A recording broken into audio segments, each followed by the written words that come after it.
Hi, I'm Dr. Van, and today I'd like to talk to you about dog dermatology. It is one of the most common things we see here at Animal Oasis, so we wanted to make a good video going over some of the common things that we see. Dr. Van, what are some of the most common skin problems you see in dogs? So a lot of skin problems I see are allergies with secondary infections because once an allergen gets into the skin, it can create like a, basically gap or inflammation into the skin barrier. And so then bacteria like to kind of overpopulate. So I see a lot of itchiness, a lot of rashes, ear infections, but mainly itchiness. That's a huge one we see.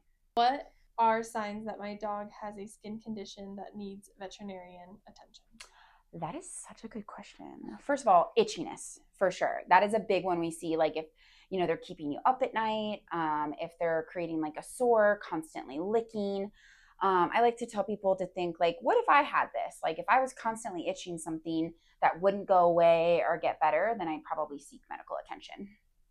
How can I tell if my dog has allergies versus an infection? This one's kind of hard because I do think both go hand in hand.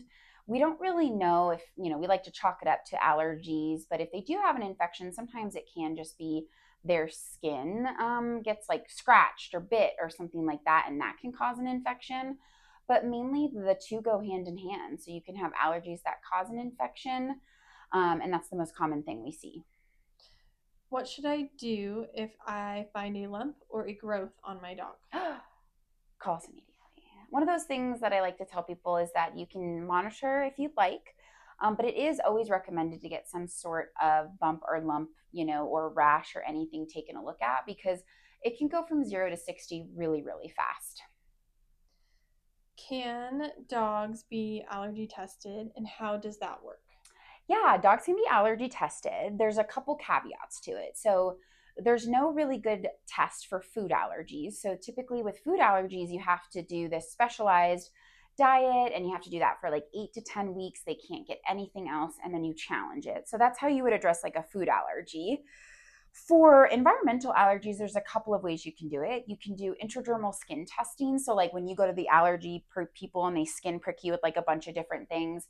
And then there are certain blood tests, although each test has its limitations and it's not always perfect. So, you have to tailor those types of tests to each patient and kind of go over the pros and cons of each because we don't really have like a really good way because allergens are an immune response and you can't, study the immune system too heavily or get an exact answer with that sometimes.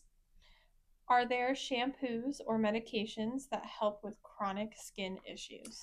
I love this question because one thing that I like to debunk is when you have an itchy allergy dog, bathing them is actually really helpful. A lot of my clients come in and they say, well, I didn't want to overbathe them and it's bad for their skin. It's not. It's actually one of the cheapest over the counter methods that you can do, especially with like a medicated shampoo. I have managed itchy dogs with just topicals, and I think that's the most underrated tool. But yeah, I would say like bathing your dog, cleaning things and stuff like that can be super helpful because if you think about it, if we wash them and get the allergen, the environmental allergen off their skin, the body has less time to react. And so I have some clients who bathe their dog multiple times a week. Even I do. My dog has allergies and no medication really works for him except for bathing. So that's what I use. And of course, there's like medication options as well. But I think with allergies, the biggest thing I want people to take away is not every treatment plan works for every dog. And sometimes you have to change things. It can be really frustrating. So, before you call it quits, like, oh, tried the shampoo, nothing worked, make sure you're reaching out to us or your veterinarian to talk about these things. Because again, each patient needs a different treatment plan. So not, one fits all kind of thing. Okay. What can pet owners do at home to support their dog's skin health? So, really good omega fatty acids are some of my favorite. They help decrease inflammation.